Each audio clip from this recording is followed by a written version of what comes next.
일반 분양자한테 조합원 분양가보다 낮은 걸로 분양하는 조합이 있습니까? 손실도 조합원들이 책임져야 하고 이익도 조합원들이 다 향유하는 겁니다.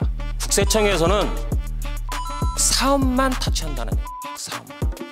이 사업은 노타치예요. 세금이 없어요. 불법적인 것을 같이 가담할 수 있는 그런 내부 감사라면 큰일 나겠죠. 그걸. 아무리 돈 5억 남기려고 하면 얼마나 힘들겠습니까? 영세 중소기업이. 근데 50억, 100억 막 우리한테는 몇백억을 해먹었잖아요. 관리 모두 한 방에 가는 거예요. 오늘 제가 말씀드리고 싶은 것은 여러분들이 꼭 아셔야 할 게 비영리 사업이 뭐고 수익 사업이 뭐냐. 이 부분만 정확히 파악을 하시면 오늘 온 것에 대해서 교육은 뭐 거의 100% 수준에 다 이해가 가능한 걸로 습득한 걸로 간주가 될 것 같습니다.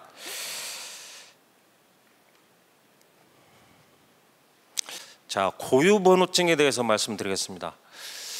자, 제 친구들하고 10명이서 돈 1억 원씩을 내가지고요 10억을 모아가지고 오피스텔을 10개를 졌어요. 10개를 져가지고 친구들끼리 하나씩 다 나눠 가졌어요. 다 나눠 가졌는데 돈이 1억 원이 남았어요. 10억 가지고 1억 원씩 내 10억 가지고 공사를 하고 나서 땅을 사가지고 건축비가 다 들어간 것이 10억이 걷었는데 9억이 들어가서 1억이 남았어요. 그럼 친구들한테 1,000만 원씩 나눠줘야겠죠. 남는 돈을. 그 1,000만 원씩 남아주는 돈이 나도 예를 친구들이니까 나도 1,000만 원을 돌려받았잖아요. 이 구판서가 1,000만 원을 돌려받은 것에 대해서 세금을 낼까요? 국세청에? 소득세를 낼까요? 아니면 내가 이게 또 법인 형태로 되어 있으면 제가 법인세를 내고 그거에 또 배당 소득세를 낼까요? 자, 또 하나 10명에서 10억을 모아가지고 오피스텔 11개를 졌어요. 근데 11개를 져가지고 우리가 10명이서 냈는 11개를 오피스텔을 만들었으니까 한 채가 남잖아요. 그 한 채는 우리 10명이 아닌 타인한테 팔았어요. 타인한테 팔았어요. 그 팔은 것이 예를 들어서 1억 원에 팔았어요. 근데 9천만 원 공사를 원가는 9천만 원이 들어가지고 1억 원에 팔아서 1,000만 원 이익이 났어요. 그 1,000만 원 이익 난 것을 우리 친구들끼리 100만 원씩 나눠 가졌어요. 그 100만 원에 대해서는 소득세를 낼까요? 또는 법인세나 배당소득세를 낼까요? 자, 처음에 말한 10명이서 친구들 10명이서 하나씩 가져가는 것은 오피스텔은 그게 비영리 사업이에요. 자, 이쪽에 조합원이라고 합시다. 우리 친구들 10명이에요. 이쪽 분에. 여기 있는 분들이 지금 10명이 있어요. 근데 아파트를 여기 조합원이 10명이에요. 목동 1단지라고 합시다. 목동 1단지 조합원 10명이 있어요. 10명이서 아파트를 10개를 져가지고 하나씩 가져가요. 외부 사람이 하나도 없죠. 외부 사람이라는 건 제가 말하는 것은 수익사업을 말하는 거예요. 그러면 여러분들이 하나씩 가져가는 것은 자가공급이라는 용어를 쓰는데 이게 비영리 사업이에요. 그래서 여기에서 이익 나는 것에 대해서 여러분들이 1억씩 내가지고 돈 남아가지고 1,000만 원씩 돌려받는 것에는 소득세나 법인세나 배당소득세나 아무것도 없다는 얘기예요. 그냥 돌려받으면 돼요. 그게 뭔 거니? 여러분들 들어서 뭐 마지막 단계인데 청산금의 반환이라는 용어를 많이 들어봤는지는 모르겠습니다만 청산금의 반환이라는 용어를 써요. 그걸.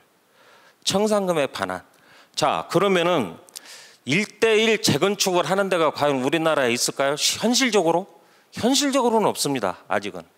근데 1:1 재건축을 할 수가 있죠.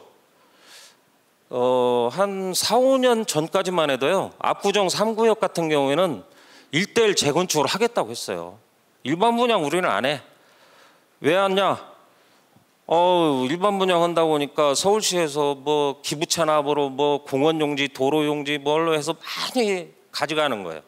그러니까 그거 너무나 많이 가져간다고 하니까 뺏기기 싫으니까 우리는 일반 분양 안 해. 용적률 다 뭐 기부채납을 하고 공공임대 지어주고 어쩌고 해야 용적률 높여가지고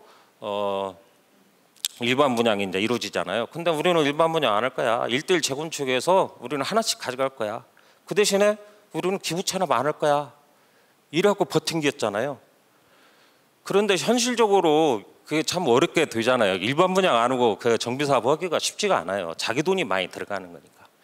그래서 그런 과정에 있다가 이번에 이제 정권이 서울시장 바뀌면서 기부 체납 뭐 이런 것들이 조정이 많이 되고 용적률도 왕창 올려주고 그렇게 해가지고 이제 합의를 보는 것 같아요. 자, 1대1 재건축이라는 게 그런 거예요. 1대1 재건축을 한다면은 내 아파트를 하나 내놓고 내 새로운 아파트 하나 가져가는 거예요. 남들한테는 하나도 안 줘요. 조합원들끼리만 사보는 거예요. 그럴 때 여기서 돈이 남아요. 돈이 남은 걸 가지고 조합원들한테 나눠주는 게 청산금의 반환이라고 했죠. 거기에 대해서는 세금이 없다는 얘기예요. 그건 이익이 없어요. 그게 자가공급이에요. 자, 그런데 모두의 말은 같이 저쪽에 계시는 분들 일반 분양자들이 한 10명이 있어요. 조합원 여기 한 100명 있고 일반 분양자가 10명 있어요. 자, 여기에 나오는 이익은 돌려주면 된다고 했어요. 근데 저쪽 일반 분양자에서 수입이 발생되면 어떻게 됩니까? 거기에 대해서는 수익사배죠. 수익사배. 자가공급이 아니에요. 수익사배. 여기 100명이서 공동으로 사업을 하는 거예요. 사업 개념이 수익사업이라는 거예요. 자가공급에 대한 비영리 사업이 아니라. 그렇기 때문에 저쪽에서 이익이 나면은 세금을 내야 한다는 얘기입니다. 손실이 나면은 세금 낼 게 없죠, 당연히. 자, 재건축 사업이 어떤 겁니까?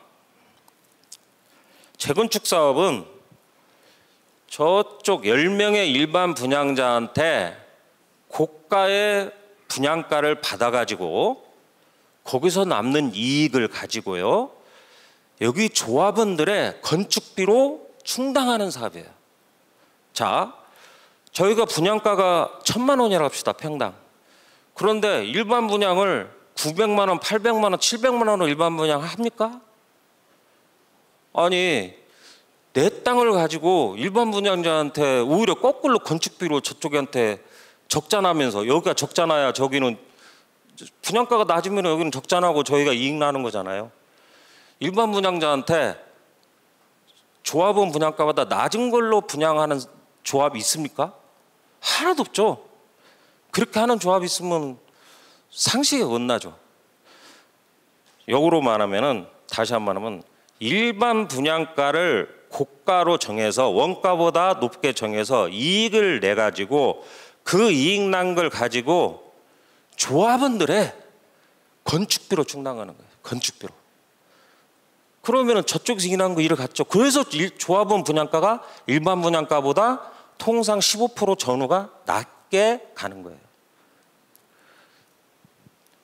자, 그러면은 제가 이제 고유번호증을 설명하기 위해서 사업자 등록증 고유번호증하고 틀리다는 걸 설명하기 위해서 이런 거예요. 자, 그러면은 여러분들이 세금하고 이제 법인세하고 연결된다는 걸 지금 얘기했는데,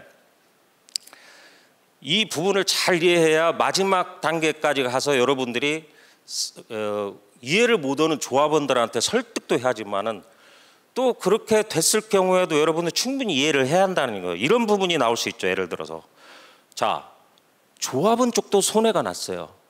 그런데 일반 분양에서도 손해가 났어요. 우리가 구분격리랍니다. 우리 같이 세무쟁이들이, 회계사들이 사무실에서 기장할 때요, 장부를 할 때 저쪽 수익사 부분하고 비영리 사업 부분하고 구분해서 장부를 만듭니다. 자, 공사비가 조합원들한테만 뭐 예를 들어 공사비가 지금 800만 원이 있다. 800만 원짜리를 조합원한테는 평당으로 공사를 하고 일반 분양자한테는 700만 원으로 공사를 할 수 있습니까? 아파트 공사를 할 때? 101동에 다 101동은 일반 분양자만 들어가게 하고 102동은 다 조합원만 들어간다면은 그것도 좀 그렇게 할 수는 있겠죠. 그지만 그렇게 할 수 있습니까? 분양할 때? 섞이잖아요. 아파트 동 하나에 일반 분양 조합원이 섞여 있잖아요. 공사비는 똑같이 들어간다는 얘기예요. 그러니까 면적으로 들어가는 것은 똑같이 들어가는 거, 공사비도 들어가고 하지만은, 자, 학교용지 분담금은 조합원들이 1대1 재건축할 때는 학교용적분담금 납부가 없습니다. 교육청에서 돈 징수를 못 해가요. 일반 분양분이 있을 때 그 부분에 대해서 0.8%를 학교용적분담금으로 가져가요. 또 분양대행 수수료 있잖아요. 뭐 상가를 분양해야 한다. 일반 분양에 상가 분양, 조합원 분양 상가는 확정돼 있으니까 분양대행 수수료가 들어갈 일이 없죠. 근데 일반 분양 상가 같은 경우는 분양대행업체한테 맡길 수 있잖아요. 그런 것 때 일반 분양 수수료는 저기 일반 상가는 수익사업이란 말이에요. 그런 것을 사업비가 55개 사업비 항목이 있는데 55개 사업비 항목을 공통으로 들어가냐, 조합원한테만 들어가는 비용이냐, 일반 분양한테만 들어가는 거냐, 이것을 55개 사업비를 다 구분해 가지고 안분을 합니다. 이게. 그런데 수익 사업도 손실이 났어요. 일반 분양, 아니 비영리 사업도 손실이 났어요. 그럼 어떻게 됩니까? 돈이 없잖아요. 그래서 추가 분담금을 그래서 걷는 거예요. 추가 분담금을 누가 내야 합니까? 일반 분양자들은 확정 분양가라 여기고는 상관이 없어요. 조합원들이 내는 거예요. 돈 부족 하면은. 자, 그러면은 부족 온 것도 조합원이 책임을 져야 하잖아요. 그럼 돈 남는 건 누가 가져가야 합니까? 저 수익사업 쪽에서 돈이 예를 들어서 100억이 남았어요. 조합원들한테 1억씩 나눠줘야 해요.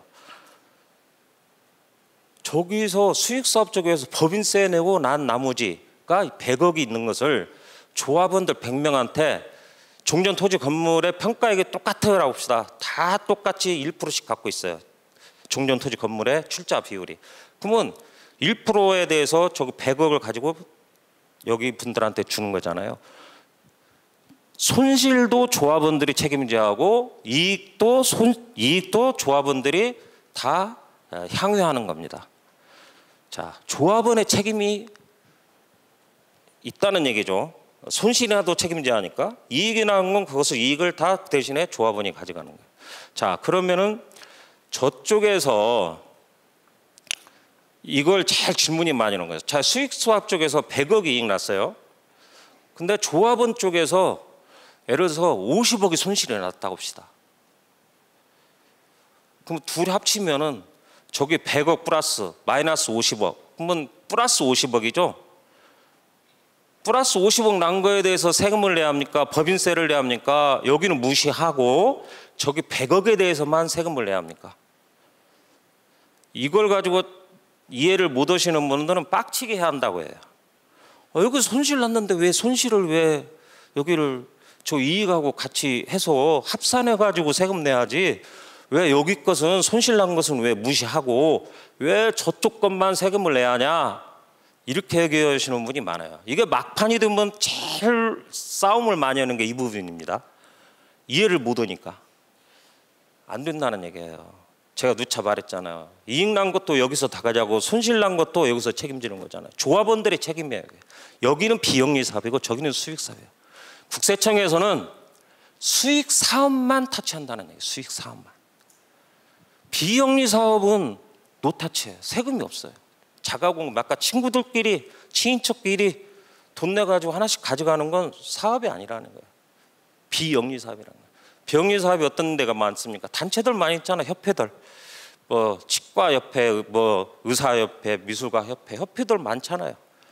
조합원들, 거기 협회 사람들이 돈을 내서 그 돈을 가지고 운영하는 사업이 비영리 사업이죠. 그런 단체들, 비영리 단체들 많죠, 우리나라에. 그래가지고 이제 돈이 많이 생기면은 영리 사업인 부동산 임대업도 하면은 이제 부동산 임대하는 사업에 대해서만 임대료 수입이 있으니까 그건 수익 사업이에요. 그거에 대해서만 세금을 내고 회원들이 돈 낸 거에 대해서는 세금이 없습니다. 거기도 협회도 돈이 많은 데는 수익 사업이 있는 거죠. 그러니까 뭐 돈이 많아 갖고 예금이 뭐 요새 고금리니까 은행에 이자가 나온다. 그것도 수익 사업이에요. 임대 사업, 예금의 이자 사업, 이자 수입 이런 것은 수익 사업이에요. 그렇지만 우리 조합은 기본적으로 재발했어요. 수익 사업이 꼭 있다. 1대1 재건축하는 데는 없더라. 그럼 재개발이나 가로주택이나 소규모 재건축이나 리모델링이나 뭐 이런 것도 다 수익 사업이 있죠. 리모델링도 20%가 늘어나잖아요. 세대수가. 그럼 가로정비 같은 경우도 200세대 정도지만 어쨌든 다 수익 사업이 있잖아요. 1대1 재건축, 1대1 재개발이라는 건 거의 없습니다. 그래서 꼭 이해할 게 수익 사업 쪽에서 이익 난 것은 저쪽에서만 딱 과세를 하는 거고 여기에 손실 난 거 하고 빡치게 해서 세금 내는 건 아니다. 이 개념을 꼭 아시하고, 자, 수익 사업이 없는 것은 어떻게 된다고 써요? 1대1 재건축이라고 써요. 1대1 재건축은 수익 사업이 없는데요. 수익 사업이 없으니까 사업자 등록증이 안 나와요. 사업자 등록증이 안 나온다는 얘기는 수익 사업이 없다는 얘기입니다. 여러분들 이렇게 다니면은 사업자 등록증이라고 다 돼 있을 거예요. 어디 장사하는 분들은. 고유번호증 갖고 있는 데가 아까 말한 협회 단체 뭐 이런 데예요. 자, 그런데 고유번호증이 왜 필요하냐?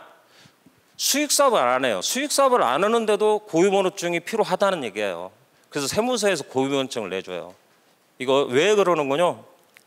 자, 단체나 협회 같은데 이런 데도 월급 받는 사람 있잖아요. 거기 회장 있죠. 사무직원도 있죠. 또 뭐 그 점심 먹고 뭐 접대하려고 카드 써야죠. 소모품비도 사야죠. 또 임대료도 내야죠. 그러려면 세금 계산서를 누군가는 돈을 주면 세금에서 받아야 하잖아요. 적격 증빙을 받아야 하잖아요. 또 급여를 주면은 4대 보험 신고도 해야 하고 또 퇴직금도 줘야 하잖아요. 가끔세도 국세청에 신고해야 하고. 그러기 위해서는 번호가 뭐가 있어야 하니까 대표이사의 주민등록번호로 할 수도 없잖아요. 그 단체장애로. 그래서 그런 수익 사업을 하지 않는 데에 대해서는 이런 고유번호증을 발급해 준다는 얘기예요. 근데 우리 조합은 수익 사업이 다 있기 때문에 처음에 고유번호증을 발급받아도 결국은 사업자 등록증으로 바뀐다, 전환이 된다 이렇게 생각합니다. 근데 고유번호증 그럼에도 불구하고 왜 내야 하냐? 말은 같이 급여 신고도 해야 하고 법인 카드 가지고 사용도 해야 하고 뭐 4대 보험 신고도 하고 그런 것 때문에 필요하다. 근데 이제 세무서에 가면은 과거에는 그 예를 들어 양천세무서 가가지고 우리 정비사업 이거 하기 위해서 사업자 등록증 내려왔어요 하면은 그 제일 민원실에서 사업자 등록증 발급받는 데서 사업자 등록 신청 가져오면은 사업자 등록증 안 내줘요 이렇게 얘기해요. 한 7, 8년 전, 한 10년 전에는 그랬어요. 그때까지만 해도 안 내줬어 잘. 처음에는 고유번호증을 내줬다는 얘기예요. 왜 그러냐? 아니 사업시행 인가가 나지도 않았는데 어떻게 일반 분양이 있다고 어떻게 자신할 수 있냐? 조합 설립 인가 단계에서도 그래요. 수익 사업을 한다는 것이 전제가 아직 없잖아요. 사업 계획상만 있지 인허가를 받은 건 없잖아요. 일반 분양의 물량이 어떻게 돼 있고 어쩌고 그런 것이 없잖아요.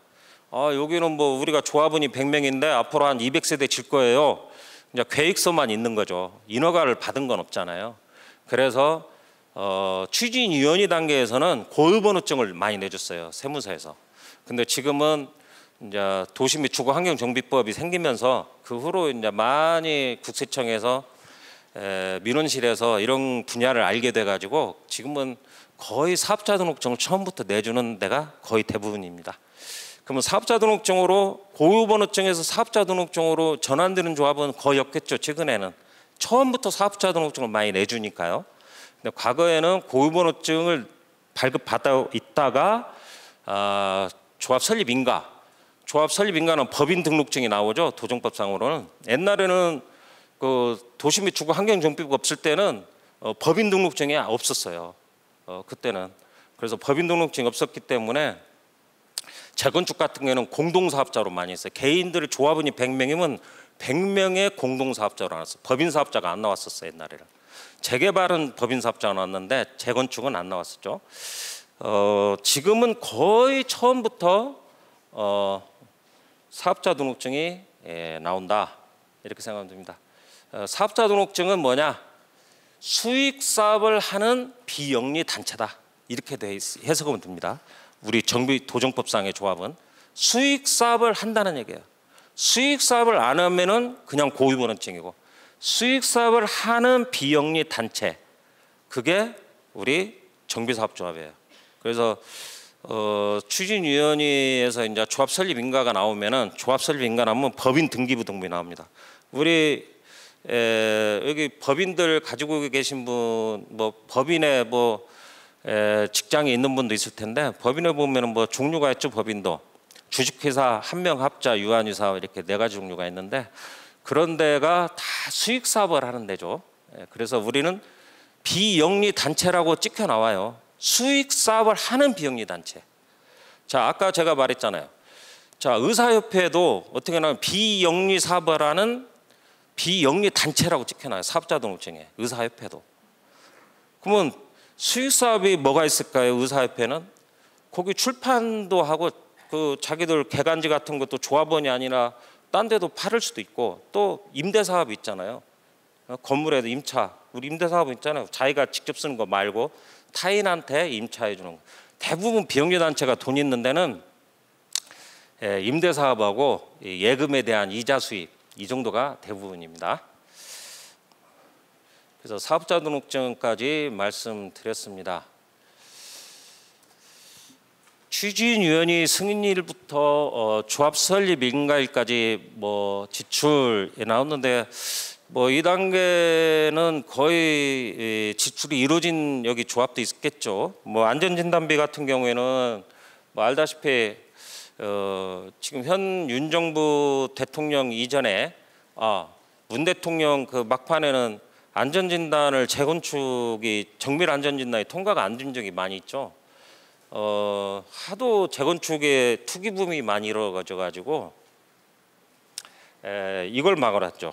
제가 강남구청에 그 안전진단 위원도 좀 해봤었어요. 해봤는데 회계사는 뭐 좀 드문 케이스죠. 대부분 건축사들, 도시 설계 이런 면허가 있는 분들이 안전진단 위원인데, 처음에 이제 안전진단에 이제 아파트 단지를 가서 육안으로 보죠. 육안으로 얼마나 주차장이 협소하냐, 뭐 상하수도 관계, 또 비가 왔을 때 얼마나 누수가 있냐, 보일러실 뭐 이런 것을 보면서 육안으로 보면서 이거 뭐 A, B, C 등급은 아니고 한 20년 넘었으니까 D등급을 줘야겠다. 대부분 한 20년 넘고 하면 D등급 받죠. 이제 조건부 D등급을 받죠. 그렇게 해서 우리가 보고서를 올리면은 조건부 D가 나오면은 정밀 안전 진단을 이제 구해서 민간업자한테 발주를 합니다. 뭐 안전진단 보고서 정밀 안전진단 막 이렇게 두껍게 이렇게 가져와요. 그것도 용역비가 꽤 비싸더라고요. 한 막 억 단위더라고요. 작은 매덕 정도 되더라고요. 그렇게 해서 정밀 안전진단이 이제 조건부 D가 확정된 걸로 나오면은 이제 추진위원회 설립도 하고 그러겠죠. 근데 이 민간업자한테 정밀 안전진단을 맡기니까 거의 다 통과가 돼요. 조건부 D가 그대로 거의 그냥 픽스 된다는 얘기죠. 그러니까 뭐 20년만 넘으면 그냥 자동방으로 재건축을 하게 되는 거죠. 그래서 너무나 이제 폐단이 많으니까, 집값이 너무나 상승 곡선이 가파르니까 이것을 안전진단을 민간업자한테 안 주고 공공기관한테 주죠. 부동산하고 건설연구원인가 이런 데에다 주다 보니까 정부 입김이 이제 들어가니까 D등급이 안 나오죠. 조건부 D가 안 나왔죠.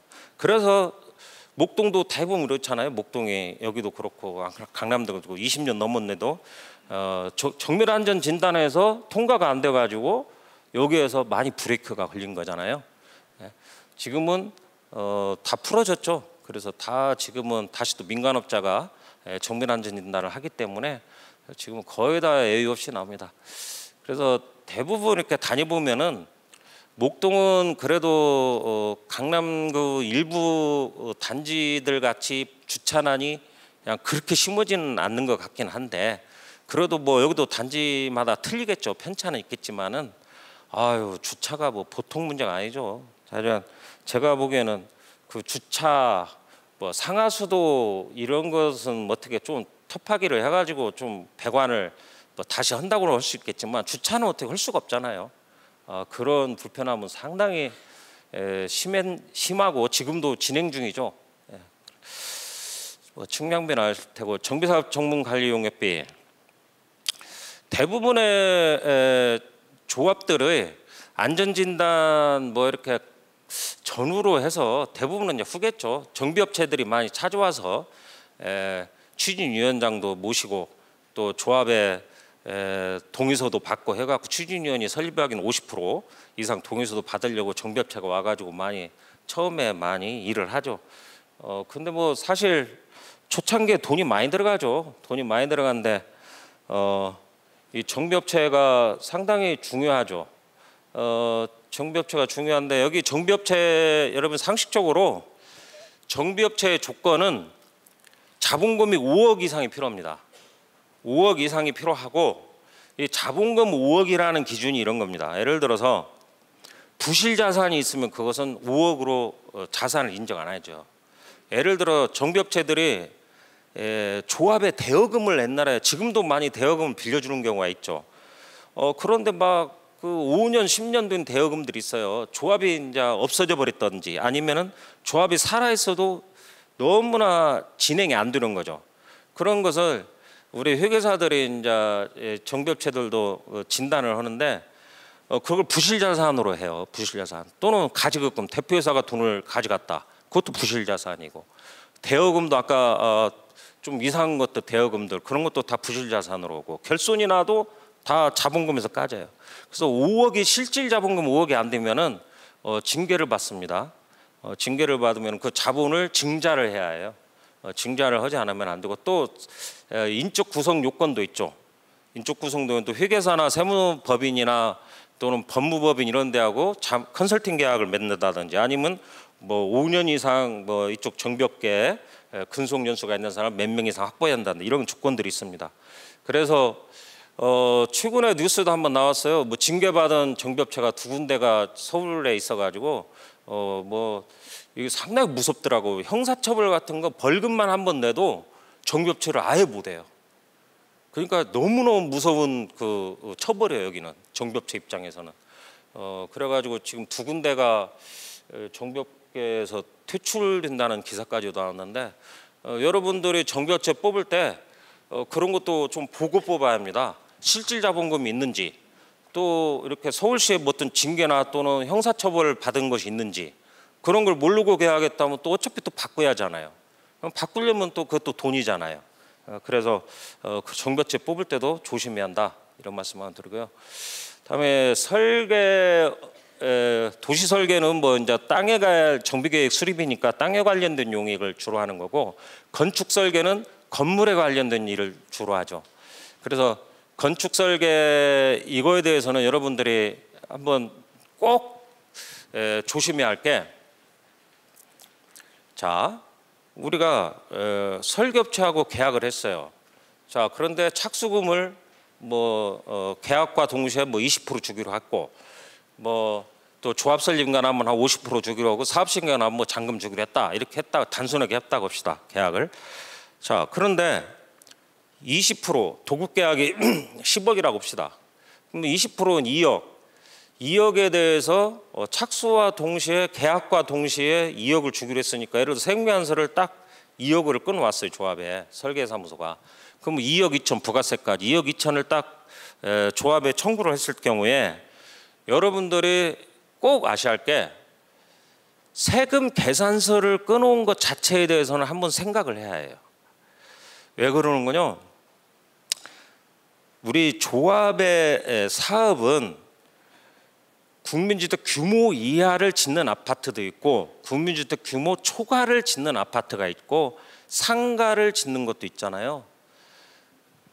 국민주택 규모 이하의 아파트를 짓는 거 일반 분양이나 조합원 분야나 똑같습니다. 이건 국민주택 규모 이하만 줘. 예를 들어서 우리는 일반 분양 저기 10세대나 조합원 분양 100세대, 110세대를 전부 다 국민주택 규모 이하 25.7평 이하 85제곱미터 이하로만 줘요.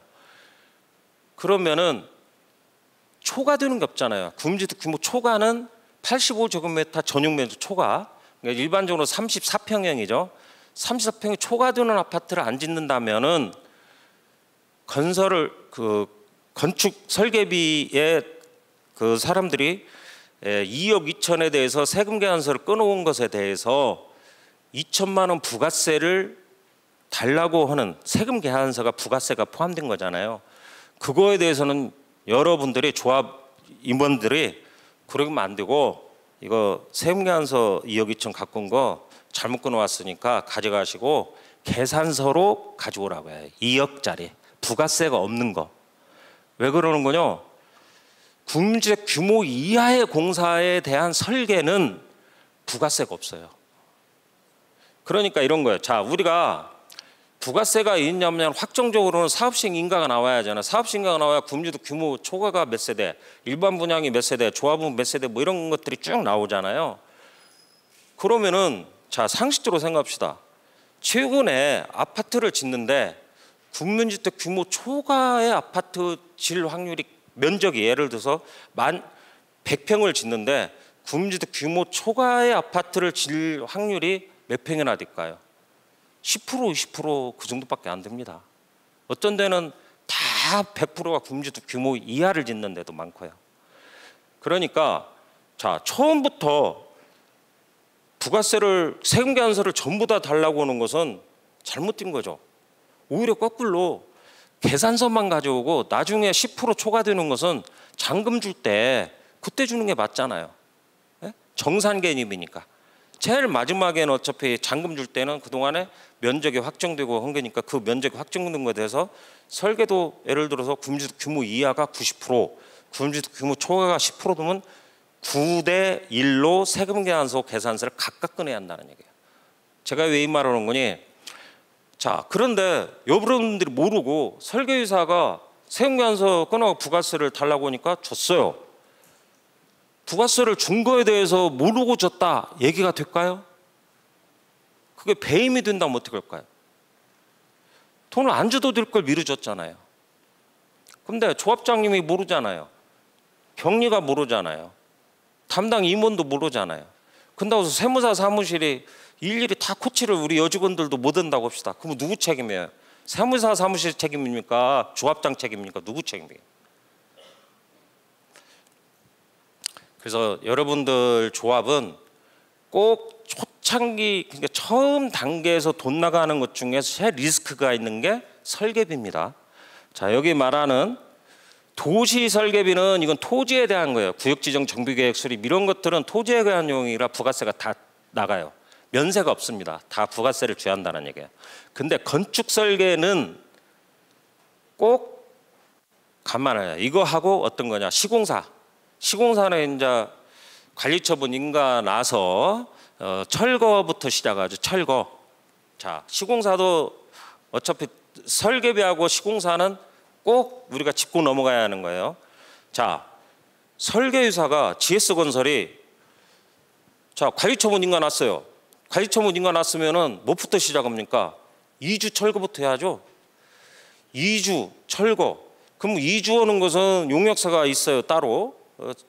시공사가 안 하잖아. 2주 오는 것은 범죄 예방이나 2주는 그 별도 용역사가 하잖아요.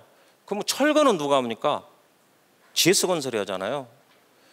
철거에 대해서도 직접 철거를 해서 터프하게 하고 건물을 올리는 것도 다 GS가 한다면은 GS한테 처음에 돈을 줄 때도 GS가 다 세금 계산서 끊어오면은 그걸 커트해야 한다는 얘기예요. 왜 그런 줄 알아요? 설계비하고 똑같은 논리예요. 국민주택 규모 이하의 면적에 대한 것은 계산서를 끊어와서 부가세를 주면 안 된다는 얘기예요. 근데 시공사건은 돈이 크잖아요. 근데 부가세를 가져가면은 GS건설이 그걸 부가세를 가지고 자기들 인마이 포켓으로 쏙 들어가는 거 아니에요. 여기도 GS건설도 우리한테 돈 받아서 국세청에 납부하는 거잖아요. 사실 자기 돈 아니잖아요. 그러니까 굳이 조합에서 돈을 막 굽고 막 가져갈 필요가 없는 거고 실제 그래요. 그렇기 때문에 철거 시작할 때부터 국민주택 규모 이하 면적, 초과 면적을 계산해 가지고 공사비도 지출해야 합니다.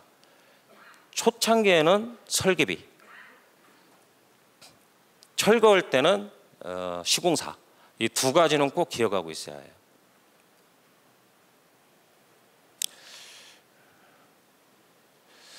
교통영향평가, 환경영향평가 뭐 이런 것들 다 뭐 문화재 지표조사 뭐 이런 것들 다 토지에 관련된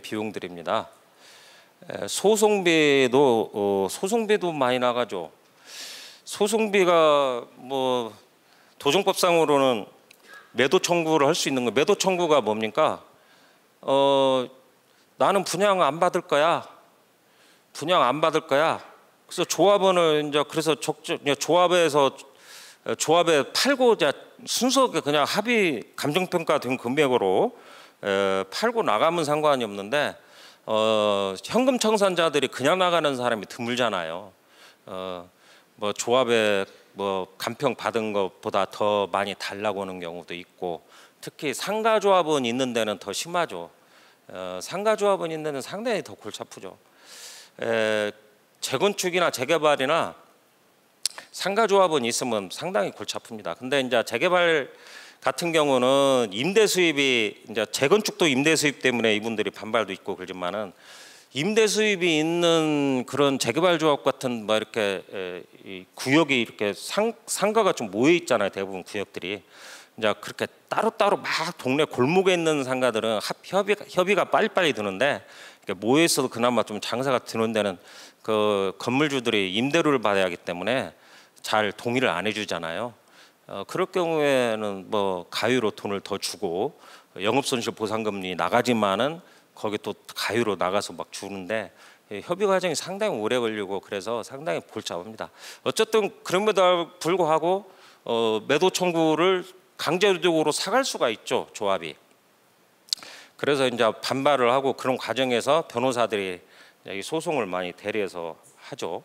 그래서 상당히 이 소송비도 편차가 이건 너무나 심하더라고요. 많이 나가는 조합하고 적게 나가는 조합하고 이게 그래서 뭐 상당히 이제 거기서 또 무허가 있는 분인데 조합은 자격이 안 되는데 조합은 자격을 달라고 해서 상당히 민원 처리하는 데는 것도 있고, 그래서 이건 상당히 편차가 상당히 심하더라고요, 소송비는.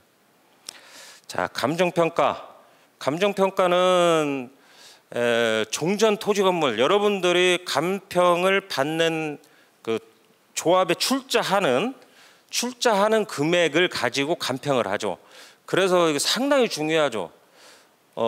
예를 들어서 재건축 조합이 있는데 재건축 조합은 감평이 참 수월해요. 아파트니까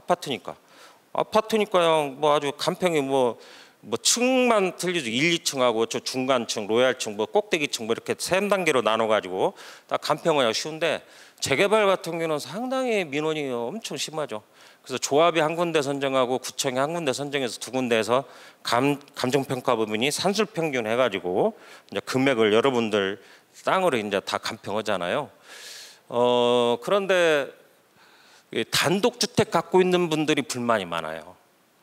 그러니까 다세대를 갖고 있는 분들, 뭐 이런 분들은 같은 100평을 가지고 있어요. 다세대 100평, 거기 10세대가 살고 있어요. 그리고 저기 단독주택 100평, 한 사람이 살고 있어요. 그러면은 그 건물에 여기 다세대 뭐 5층짜리라고 합시다. 한 층에 2세대씩 살고, 이거하고 땅값은 100평 똑같잖아요. 그럼 건물의 면적만 뭐 연면적만 좀 틀리겠죠. 여기는 뭐 5개층짜리고 다세대는, 저기는 뭐 2층짜리라고 합시다. 근데 면적은 좀 틀리기는 하겠지만 땅은 똑같잖아요. 옆에 붙어 있다고 보면은. 그런데도 감평에서는 이 10세대를 살고 있는 땅값이 훨씬 비싸게 나옵니다. 감정평가에서는. 왜 그럴까요? 감정평가는 이런 논리를 펴더라고요. 뭐 그건 맞을 수 있죠. 땅의 가치가 주민들이 10세대를 살고 있으면 뭐 예를 들어서 2인 가족만 20명 살잖아요. 단독수대는 많이 살아봤자 대여섯 명 살 거 아닙니까? 이 땅을 같은 100평을 효율적으로 사용한다는 얘기죠. 다세대가. 그러니까 비싸다는 얘기예요. 땅값이. 단독주택은 두세 명, 서너 명 사니까 땅을 효율적으로 사용을 않는다는 얘기예요. 그래서 단독주택을 가지고 있는 재개발 조합분들이 불만이 많아요. 이게 해보면은 그런 것이 그래서 대부분 막 뭐 이게 개발한다면은 다세대 막 뭐 다가구 같은 경우는 세대 구분 등기가 안 돼 있는데도 거기 살고 있으면은 뭐 정비 기반 시설 뭐 구역 지정 뭐 전부터 살고 있었다면은 어떻게 구제해 줄 거냐 어쩌냐 뭐 이런 건 변호사들이 많이 그 조합원 자격 가지고 얘기할 테니까 저는 뭐 그쪽 전문가가 아닌데 자우지간 민원이 끊이질 않아요. 자격 요건 가지고. 그래서 변호사들이 조합원 자격 가지고만으로도 이 돈을 소송비를 많이 벌잖아요. 이게 조합원 자격만 가지고도. 그래서 저는 간평도 상당히 이게 좀 이게 참 이거 좀 또 간평이 그렇잖아요. 이게 상당히 이거 뭐 숫자 노름이잖아요. 비례율 가지고 장난치는 거잖아요. 예를 들어서 비례율이 조합이 높아지면은 어떻게 됩니까? 비례율이 높아진다는 얘기는 종전 토지 건물의 평가가액을 굉장히 낮게 해줬다는 얘기예요. 낮게 시세보다. 예를 들어서 현재 실거래가 평당 뭐 1,000만 원인데 그거에 뭐 반탱이 50%뿐이 평가를 안 해주면 비례율이 팍 올라갑니다. 비례율이 팍 올라가요. 그 대신에 이제 권리가액은 좀 비례율이 높아지면은 비례율이 높아지니까 권리가액은 또 높아질 수는 있겠지만은 어쨌든 처음부터 간평이 낮아지면 비례율은 높아질 수가 있어요. 산식이 그렇게 돼 있잖아요. 종전토지 건물 평가액이 제일 밑에 있고 위에가 총 수입액 마이너스 총 비용 해서 곱하기 100 이게 비례율. 그 비례율을 갖다가 여러분들이 출자한 간평 받은 그 땅 그게 1억 받았으면 땅에 평가받은 금액 곱하기 비례율 그게 이제 권리가액이잖아요. 그거 가지고 내가 분양받을 금액 아파트를 어떤 걸 받을 거냐 이제 선택해서 더 내야 할 거냐 조합에 아니면 조합으로도 돈 돌려받을 거냐 이건데 조합으로부터 돈을 돌려받는 분들 있잖아요. 이것은 자기 땅의 일부를 조합에 팔은 거예요. 양도한 거예요. 그래서 현금 청산자들 있잖아요. 나는 분양 안 받을 거야. 그냥 나는 그냥 다 100% 내 거 땅은 조합에 팔고 나는 조합은 탈퇴할 거야. 이런 분들도 양도세 냅니다. 양도세는 내기는 내요. 근데 이 사람이 1세대 1주택이냐 1세대 1주택 비과세냐 아니냐 따져가지고 양도세를 낼 거냐 안 낼 거냐 이걸 하는 거지 처음부터 나는 1세대 1주택이기 때문에 조합의 땅도 다 팔고 나가겠다는 양도세 없다 이렇게 생각하면 안 됩니다. 또한 조합으로부터 청산금을 받는 경우 있어요. 청산금은 이런 거죠. 내 권리가액이 10억이야. 10억인데 내가 분양받는 것은 8억짜리를 받아요. 아파트를. 그러면 조합은 분양가 8억짜리를 받고 내가 출자한 것은 10억을 출자했어요. 그럼 2억 원의 차이를 조합으로부터 돌려받습니다. 이전고시 전까지 대부분 돌려받아야 돼요. 좀 늦어지면 이전고시 뭐 후에 이제 돌려받는데 그 이전고시 날 기준으로 해서 돈을 먼저 받으면 돈을 받은 날 기준, 이전고시 이후로 받으면 이전고시 날 기준으로 해서 양도세의 기준일이 돼갖고 양도세 신고를 합니다. 그 2억에 대해서는 양도세를 신고해야 한다는 얘기예요. 그거에 대해서도 1세대 1주택의 짜투리 땅 내가 10억짜리인데 1세대 1주택으로 비과세를 받을 수 있는 조건이었어. 그러면은 그 1세대 1주택으로 계산해서 2억에 대해서 내고 아니면 나는 다 내야 할 상황이야. 그러면 2억에 대해서 양도세를 다 내야 한다는 얘기입니다. 그래서 양도세도 당연히 뭐 우리 같이 하는 뭐 세무사 사무실에서 당연히 이제 그 청산금을 나눠줄 때쯤 되면은 우리가 조합에 연락해서 안내문을 발송하도록 이렇게 하고는 있습니다. 자, 운영비는 그 조합 사무실이죠. 조합 사무실에 임대로 나가고 조합장님 이하 그 상근직 나가고 또 뭐 회의가 많이 있잖아요. 뭐 대의원회 있고 뭐 또 감사도 받아야 하고 뭐 이런 것들 이제 회의비 같은 것이 많이 나가고 그러는데 그런 것이 이제 일반적으로 그 사무실 소모품비고 뭐 이런 것이고 총회비 같은 경우는 사업비로 들어갑니다. 운영비로 잘 안 나고 사업비로 넣는데 총회가 상당히 이제 문제가 있죠. 그것도 돈이 많이 들어가니까 그래서 좀 이따가 총회에 대해서도 한번 말씀드리겠습니다. 자 여기 시간이 지금 7시 55분이니까 이제 한 3, 40분 7시 한 반 정도까지 강의를 하고요. 한 질문 뭐 10분이든 20분이든 다 끝날 때까지 질문 받고 그렇게 해서 폐하도록 하겠습니다. 자, 예산 편성을 해서 집행하고 실적 보고해야 하는데 예산 편성을 하는데 과거에는 조합장하고 조합 집행부하고 예산 편성해갖고 총회에 올려서 이렇게 해가지고 이제 총회의 안건 심의 받아서 통과가 되면은 집행을 하고, 그러고 나서 이제 다음 총회에서 이제 어떻게 사용했는지 보고를 하죠. 근데 좀 강화된 게 여기 수입하고 지출에 대해서 주먹구구식으로 예산을 편성하지 말고 수입에 대해서도 조합원들이 돈 내는 거, 일반 분양자가 돈 내는 거, 또 우리 처음에는 돈이 분양이 없잖아요. 그러니까 서울시에서 차입을 하든지 아니면 조합장 개인한테 차입을 하든지 아니면은 뭐 정비업체나 설계업체나 뭐 이런 데서 차입을 해서 조합을 끌어가야 할 거 아니에요. 그런 거에 대해서 수입 차입을 하는 거에 대해서도 이자를 어떻게 줄 거냐, 또 그거에 대해서 어떻게 상환을 할 거냐, 이런 것까지 구체적으로 예산 편성해서 조합에 총회할 때 예산 편성해서 승인을 받아라는 얘기입니다. 지출도 그래요. 지출도 사업비가 있고 운영비가 있잖아요.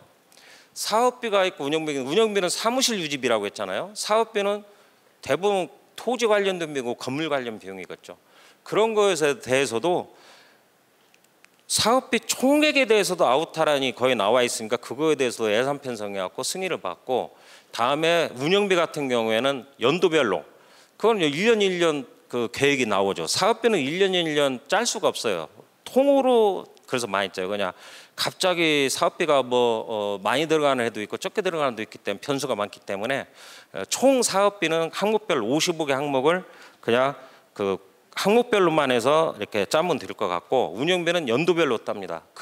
왜 그러냐, 인건비만 해도 매년 올려줘야 할 상황이고 임대료도 변수가 있잖아요. 소모품비도 총위로 하면은 우편료가 많이 나가잖아요. 이런저런 거 있기 때문에 지출 예산은 대부분 사업비하고 운영비하고 구분해서 짜게 돼 있고, 수입 예산은 알다시피 돈이 들어오는 예산이니까 어떻게 들어올 거냐, 돈은 또 어떻게 갚을 거냐, 이런 내용이 들어가야 한다는 얘기입니다. 자, 또 하나는, 자, 올해 총회를 했어요. 올해 총회를 했는데 총회를 하면은 돈이 많이 들어갑니다. 여러분들 총회하려면은 동의서 이렇게 총회하기 위해서 그 동의서를 받아야 하니까 다 총회에 직접 출석하는 사람이 많지는 않잖아요. 그럼 서면 동의를 받아야 하는데 서면 동의를 받기 위해서 사람들이 돌아다니면서 직접 동의서를 받아야 하니까 상당히 돈이 많이 들어갑니다. 또 대관대하고 사유자도 써야 하고 이것저것, 그래서 적은 조합도 작은 몇 천만 원 들어가고요. 아주 적게 해도 몇 백만 원인데 많은 몇 백만 원에 들어가고, 조합원이 한 1000명 막 이렇게 된다면은 억 단위씩 들어갑니다. 특히 시공사 선정총회 같은 경우에는 시공사가 돈을 내는 경우가 대부분이지만은, 그런 데가 예를 들어 시공사가 돈을 지원을 안 해주고 조합이 돈을 내 가지고 시공사 선정총회를 한다면 돈이 상당히 많이 들어요. 거기는 조합 직접 참여하는 사람이 상당히 높잖아요, 비율이. 그것까지는 제가 잘 모르겠지만 어쨌든 한 50% 이상 가까이가 나와야 하는 걸 알고 있고, 평상시 총회는 한 20% 이상이 나와야 합니다, 직접 참여하는 사람들이. 그렇기 때문에 돈이 너무나 많이 들어가요. 그래서 총회를 정기 총회만 하더라도 부담감이 조합에 많이 들어가요. 그래서 올해 총회를 하면은 특별한 사안이 없으면 내년에는 총회를 안 하는 조합도 있어요. 그냥 안내문 가지고 단톡방이 있잖아요. 카톡으로 소식을 적응하고 이렇게 해서 총회 비용을 아끼는 조합이 있죠. 그런데 그럴 때는 이 준예산이라는 것이 있어요. 그래서 서울시 예산위계 처리 규정에서는 올해 통과한 예산을 가지고 내년에 총회를 안 했으면은 내년도에는 올해 거 예산을 가지고 사용하라는 얘기예요. 그래도 된다는 얘기예요. 그러면 그 다음엔 어떻게 할 거냐? 그 다음에는 총회를 꼭 해야 해요. 근데도 총회를 못 해요. 조합이 구청하고 인허가 관계 때문에 어떻게 총회를 할 입장도 아니고, 또 비대위하고 관련돼서 파벌 싸움이 있어갖고 반대파들이 총회를 방해해서도 못하고 여러 가지 이유가 있어요. 또 돈이 없어서 진짜 못 올 수도 있고. 그럴 경우에는 2년 연속 사용할 수는 없어요, 준예산을. 다음에는 총리를 못해도 올해 걸 통과된 예산을 사용할 수 있는데 그 다음에는 사용을 못하게 돼 있어요. 그럼 어떤 것만 사용해야 하냐? 못하는 내용만 알면 돼요. 급여는 못 가져갑니다. 그 상근직 임원 급여 가져가면 안 돼요. 또 복리후생비 가져가도 안 돼요. 식사 뭐 하고 뭐 그런 거죠. 업무 추진비도 사용하면 안 돼요. 그럼 사용하는 것은 뭐냐? 임대료, 사무실까지 뺄 수는 없잖아요.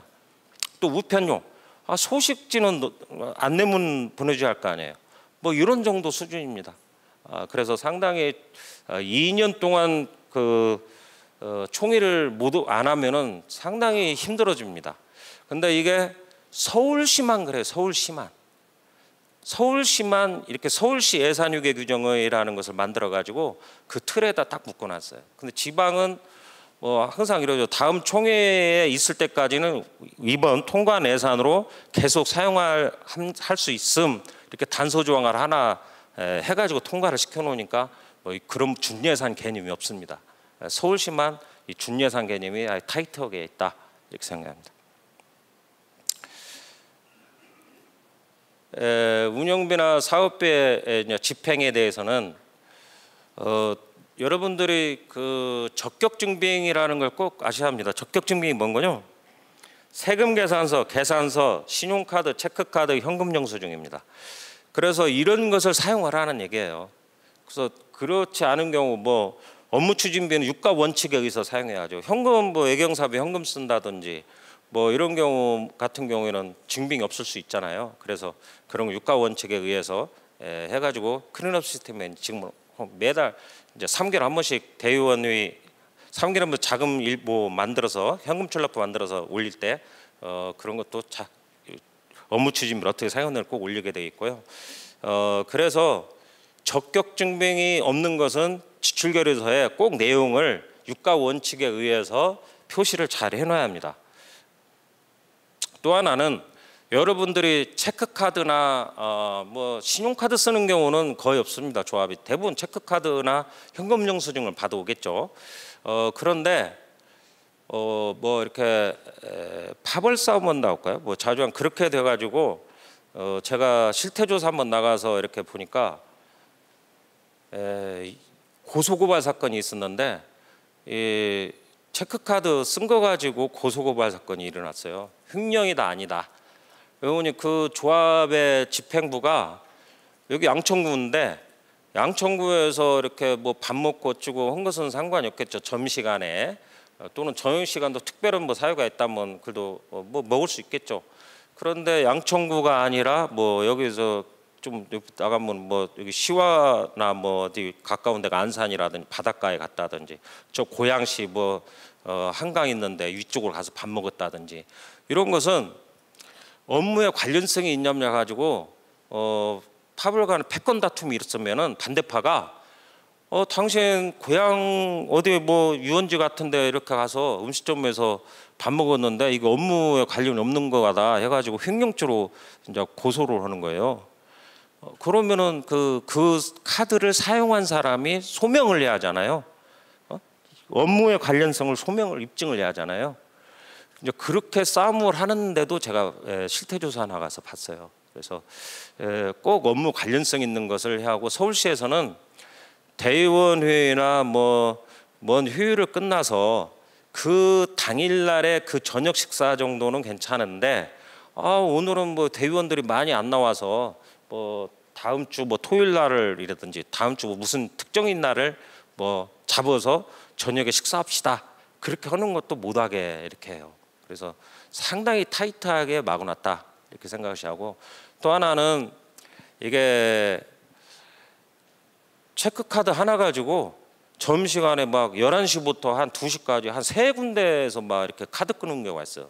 동일한 카드 가지고 그런 것도 좀 이상하잖아요. 그래서 뭐 11시에 밥 한 번 먹고 12시에 밥 먹고 또 1시에 밥을 3번 먹었다는 얘기냐? 그럼 3군데를 그 카드를 갖고 다니면서 다 접대를 했다는 얘기냐? 접대를 했으면은 업무 추진비가 나와야 하잖아요. 그럼 직원들끼리 밥을 3번씩이나 먹었다는 얘기냐? 그래서 이 카드 쓰는 것은 상당히 조심해야 합니다.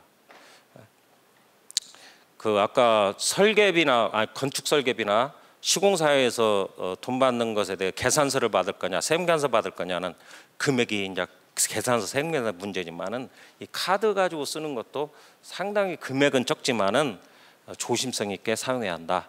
그게 지출 사용하는 건데서 그렇고요. 또 하나는 지출에서 이 예비비가 있잖아요. 사업비 예비비는 예를 들어서 금융비용 이자도 줘야고 하잖아요. 우리 그 조합원들 대여금 이자도 외국에서 나와가지고 금융비용이 나가는 경우도 있고 본인이 직접 내는 경우도 있는데 어쨌든 사업비로 이렇게 나갈 경우에는 이게 부족하면 예비비로 사용할 수 있어요. 예비비도 그렇게 할 수 있는데 사업비는 대부분 그 규제가 별로 없어요. 예비비 가지고 위에 있는 거 어떤 사업비가 부족해도 다 사용할 수 있어요. 이런 부족한 부분들을. 그런데 운영비도 예비비가 있습니다. 이 예비비는 이렇게 생각해야 합니다. 자, 운영비의 인건비가 우리 조합장이나 또는 갑자기 경리나 한 명 경리를 더 둬야 해요. 정규직을 둬야 할 경우에 이 예비비가 예산이 없어요. 아니야, 저기 그 인건비 예산이 딱 타이트해서 여윳돈이 없어요. 그러면 여기 운영비에 예비비를 가지고 사용할 수 있냐? 사용할 수 없습니다. 서울시만 그래요. 이것도 못 하게 돼 있어요. 또 업무 추진비도 사용 못 하게 돼 있고 복리후생비도 사용 못 하게 돼 있고 휴의비도 사용 못 하고 예비비 가지고 자 여기 보시면은 관, 항, 목이 있잖아요. 예비비를 사용할 수 있는 것은 예를 들어서 급여가 부족한 걸 기타 인건비가 남는 걸 가지고 여기다 이걸 쓸 수는 있어요. 목간 이동은 가능해요. 사무용품비가 부족한 걸 광고 손전비가 남아가지고 여기다 사용하는 건 가능해요. 또 그러고도 부족하면 예비비를 갖다 쓸 수 있어요. 근데 급여하고 복리후생비, 휴의비는 예비비 갖고 사용을 못하게 막아놨어요. 서울시가. 그래서 만약에 복리후생비가 부족한데 어디를 갖다가 써야 할 거냐? 예비비를 갖다 써야 하는데 예비비를 갖다 못 써요. 복리후생비는. 이쪽 통신비를 갖다가 복리후생비로도 못 써요. 이게 관, 항, 여기는 칸이 이렇게 딱 길게 하나로 딱 이어져 있잖아요. 이 목 있는 것에 이 안에 있는 것들만 이동이 가능하고 바깥에 있는 업무 추진비, 복리후생비, 효율비, 운직타운용비는 사용을 못한다. 이렇게 판단합니다. 그래서 사업비는 예비비 가지고 사용할 수 있는데 운영비 쪽에 있는 예비비는 규제가 있다. 이걸 꼭 아셔야 합니다. 계약 관련된 건 생략하겠습니다. 우리 쪽 서비스업 같은 경우는 5천만 원 이하는 이제 수의계약으로 돼 있는데 이 수의계약도 이게 대부분은 지금은 그 입찰을 또 서는 조합들이 많더라고요. 왜 그러냐? 견적서 한 두세 군데 받아갖고 하는 것이 너무나 뭐라 할까?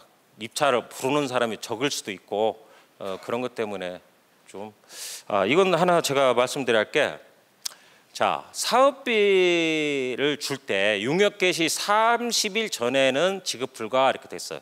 예를 들어서 문화재 지표 조사를 해요. 근데 계약은 이제 뭐 3개월 전에 해놨어요. 3개월 전에 해놨는데 문화재 지표를 언제 개시를 할 거냐, 실제 지표 조사를 언제 할 거냐. 그럼 뭐 문화재 지표를 계약한 용역사가 우리는 예를 들어서 3개월 후부터 할 테니까 계약금 좀 주세요. 그럼 3개월 후라면 90일이잖아요. 그럼 지금 주면 안 된다는 얘기예요. 언제 줘야 하냐? 30일 전에 줘야 한다는 얘기예요. 용역 개시. 이게 또 서울시에서만 이래요. 그런데 이제 특별하게 사무실에서도 뭐 문화재 지표를 하기 위해서도 사무실에서 미리 검색을 하고 뭐 여기가 뭐 신라시대나 뭐 고려시대, 백제시대 뭐 있었냐 어쩌냐 고조선 때 뭐 있었나 뭐 조사를 좀 해야 할 거 아니에요. 그럼 사무실에부터 착수를 해야 하니까 우리는 현장은 90일 후에 나가지만 사무실에서는 지금 바로 착수를 한다. 그러면 그런 것에 대한 근거를 남겨놔야 해요. 조합에서. 미리 준 것이 이게 이런 규정이 오겠다면 이거 실태조사 지적사항이 나오는 거잖아요. 그래서 이것도 좀 조심해야 할 내용입니다. 조합에서 이제 결산 보고를 하면은 제일 먼저 나오는 게 자금 수지 계산서부터 우리가 발표를 해요. 저희 이제 우리 회계 세무 쪽에 하는 사람들이 이제 그 조합 총회에 가서 결산 보고를 하잖아요. 결산 보고할 때 자금수지 계산서를 보고하는데 이게 일반적인 그 주식회사들 유관법 그 외부유계감사를 받는 그 주식회사들은 이게 이 양식이 없어요. 이것이 없고 자금수지 계산서가 없고 현금 흐름표라는 건 용어를 써요. 근데 이거하고는 좀 차이가 있습니다. 근데 이것은 자금수지 계산서는 이렇게 생각합니다. 그 금전출납부, 현금출납부라고 생각합니다. 돈이 들어오는 것은 여기다 적고 나가는 것은 이쪽에다 적는 거예요. 나가는 건 지출은 사업비가 나갈 테고 이것도 현금 나가는 것만 말하는 겁니다. 운영비, 조합 운영비 나가는 것, 돈을 빌린 거 갚는 거 있고 뭐 유형자산 뭐 냉장고를 샀든 복사기를 샀든 뭐 보증금 그런 거 있잖아요. 그래서 돈 빌려오는 것, 분양대금 들어오는 것이 수입이겠죠.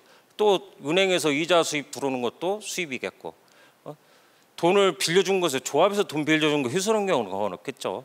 빌려준 거 갚는 것만 있고. 그래서 이게 작년에 말에 넘어온 현금력이 얼마 있었냐. 근데 올해 이렇게 들어오고 이렇게 나가가지고 수지 차익이 이렇게 돼 있는데 작년에 말에 넘어온 돈하고 합산해서 보면은 지금 현재 이렇게 남아 있더라. 이 남아 있는 돈은 어디 은행에 있더라. 뭐 이렇게 해서 표시를 해주는 게 자금수지 계산서입니다. 근데 자금수지 계산서는 이해하기가 너무나 편하죠. 우리가 알고 있는 그냥 뭐 현금출납부잖아요. 돈 들어오는 거 나가는 것만 하니까. 이게 현금주의라는 얘기죠. 우리가 일반적으로 회계 용어로는 현금주의라는 용어를 씁니다. 근데 여기부터가 이제 발생주예요. 재무상태표 이건 발생주예요.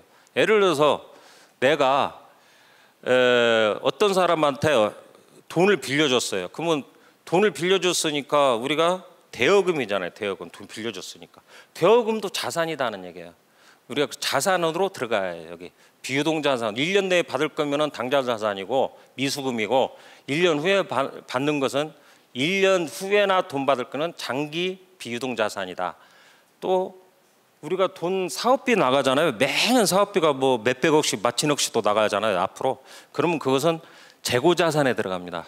미완성 건물이라는 걸로 들어갑니다. 그럼 여러분들이 토지 건물 출자한 것은 건설 용지로 들어가고요. 상대 계정은 출자금으로 들어갑니다. 출자금 와서 감정평가 받은 게 출자금이면서 또 건설 용지라는 얘기죠. 땅을 출자했으니까. 그래서 그런 식으로 이건 발생주입니다. 이건 현금이 안 나가더라도 돈을 줄 의무가 생기면은 여기다 올려야 하는 거예요. 예를 들어서 정비업체나 설계업체한테 계약금을 10% 주기로 했어요. 계약하자마자 10% 주기로 했어요. 근데 돈이 없어서 못 줬어요. 그것도 여기에 올라가야 한다는 얘기예요. 부채예요, 부채. 못 줬으니까 미지급금이죠. 못 줬으니까.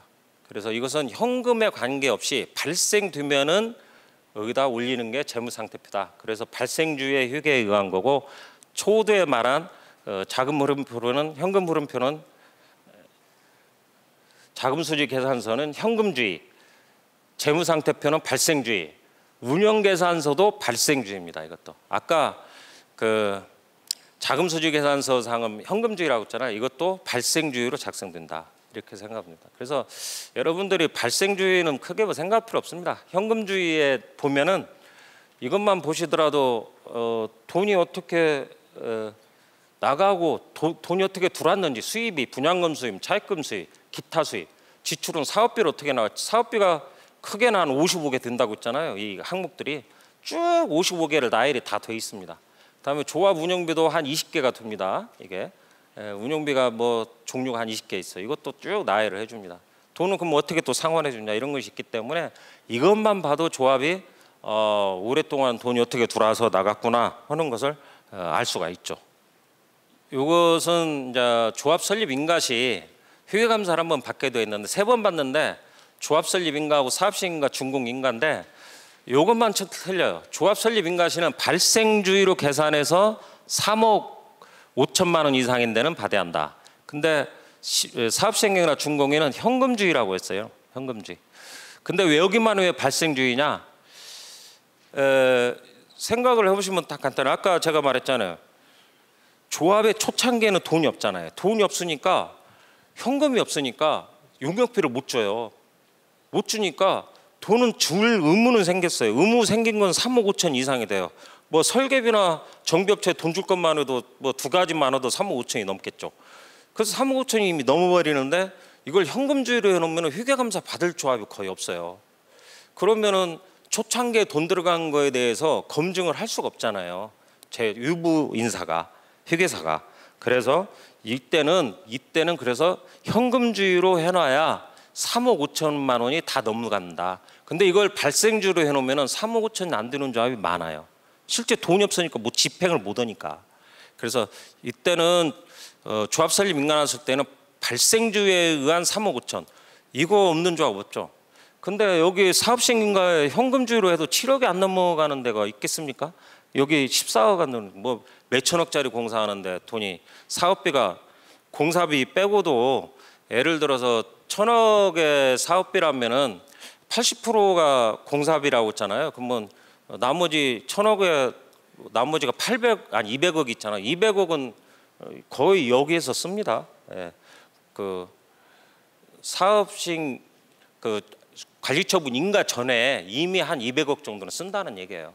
그렇기 때문에 뭐 17억 그냥 7억, 14억 미만 쓰는 조합은 있을 수가 없습니다. 우리나라에. 그래서 이렇게 그래서 체험만 발생주의고 나머지는 현금주의로 회계감사를 받아라 이렇게 돼 있고요. 내부감사인데 이 내부감사님의 역할이 상당히 중요하죠, 사실. 그런데 적절한 그 견제 이게 참 중요한 것 같아요. 너무나 내부감사가 빡빡하면은 조합이 너무나 또 시끄러워서 돌아가는 것이 너무나 힘들고, 근다고서 그냥 도장만 찍어주고 하는 조합 같은 경우는 너무나 견제를 안 하니까 그것 또한 문제는 있죠. 그래서 상당히 이것은 어쨌든 도정법상으로 내부감사는 상당히 할 일이 많은데 과연 내부감사를 할 정도 예를 들어 우리 같이 회계사가 조합에 내부감사가 있다면 좀 더 잘할 수는 있겠지만은 근다고서 그 회계사가 내부감사로 있는 조합원인 회계사가 빡빡하게 할 수 있겠습니까? 조합장하고 조합 집행부에 그런 것도 있는데 그래서 상당히 이것은 어려운 부분이 있죠. 근데 불법적인 것을 같이 가담할 수 있는 그런 내부감사라면 큰일 나겠죠. 그건 그것을 견제하기 위한 게 내부감사인데 그래서 이 내부감사 역할이 상당히 저는 중요하게 생각합니다. 그래서 이 내부감사분들이 어느 정도 적절한 견제만 하더라도 서울시나 구청에서 유부인사들 합동 실태조사 나왔을 때 어느 정도 다 그 지적이 안 나올 정도 그 정도는 다 커버할 수 있을 것 같아요. 그래서 내부감사가 어떤 것을 해야 하느냐 이제 이런 것을 쭉 제가 이렇게 서울시 실태조사 나오는 그 기준으로 해서 제가 이렇게 쭉 이것을 작성했어요. 그럼 여러분들이 이건 시간 나시면은 꼭 한번 읽어보세요. 그런데 이제 여러분들이 이제 집행부면은 좀 더 관심 가지고 읽어봐야겠지만은 또 이렇게 사회생활하면서도 읽어보면은 상당히 그 도움되는 내용들이 많이 있습니다. 이게 보면은요. 감사 지적사의 뭐 점검 사항인데 왜 그러는군요. 이게 그럴 수밖에 없죠. 뭐 우리 도정법상의 단체가 상당히 큰 단체잖아요. 뭐 조 단위 땅만 종년 토지 건물 출자 금액만 조 단위로 드는 데도 있잖아요. 그리고 아무리 적어도 뭐 몇천억이잖아요. 대부분 출자 금액이. 그럼 뭐 상당히 큰 공사잖아요. 그래서 이런 그 어떻게 돈을 사용하고 증빙은 어떻게 마련을 해야 하고 보관해야 하고 하는 것들이 여기에 쭉 나와 있습니다. 그래서 이걸 꼭 한번 읽어보시고 특히 집행부를 하면은 더욱더 꼭 읽어보시고 하시고 내부감사님은 더욱더 읽어보셔야 합니다. 자, 제가 모두에 말한 것들이 여기에 이제 다 포함되어 있습니다. 자, 국민주택 규모의 아파트하고 국민주택 규모 초과의 아파트가 있어요. 근데 조합원부는 재화의 공급이 아님 다 아니라고 해요. 다 아니라는 얘기가 조합원들 사업은 세금이 없다는 얘기예요. 세금이 없어요. 그런데 일반 분양분은 어떻게 됩니까? 부가세가 면제, 과세. 자, 면제가 어디입니까? 자, 구매주택 규모 이하. 구매주택 규모 이하는 세금 계산서를 받으면 안 되고 계산서를 받아야 한다는 얘기예요. 매입에 내가 조합에서 돈을 줄 때 그렇게 꼭 하셔야 한다는 얘기고요. 다음에 그게 이제 이거 여기에서 나와요. 자, 조세 특례 제한법에 보면은 이런 면허가 있는 데를 말하는 거예요. 그러니까 면허가 있는 데가 건설산업기본법은 토목 건축 면허를 말하는 거죠. 건축 면허, 전기 면허, 소방 면허 뭐 이런 데 있는 사람들.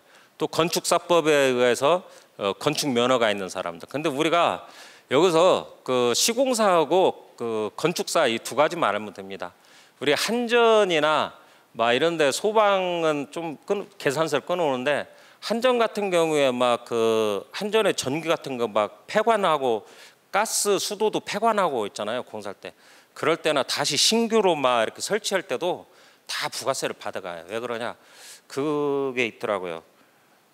일괄적으로 공사를 하는 뭐 그런 용어가 있는데 이 사람들이 부가세를 그걸 해가지고 조세 소송까지 했는데 안 내줘요. 그러니까 여기가 힘이 관이다 보니까 부가세를 계산서로 안 끊어줍니다.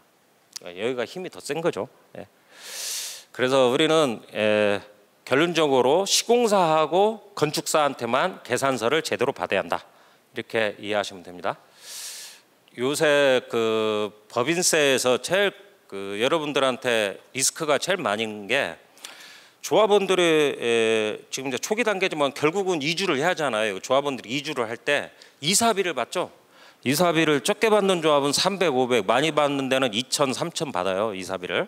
자, 그렇게 받는 돈을 그냥 조합에서 여러분들의 통장에 이사비 뭐 500이든 1,000만이든 정해진 걸로만 딱 그 통장으로 송금만 하고 아무 세금도 과세를 안 할 거냐?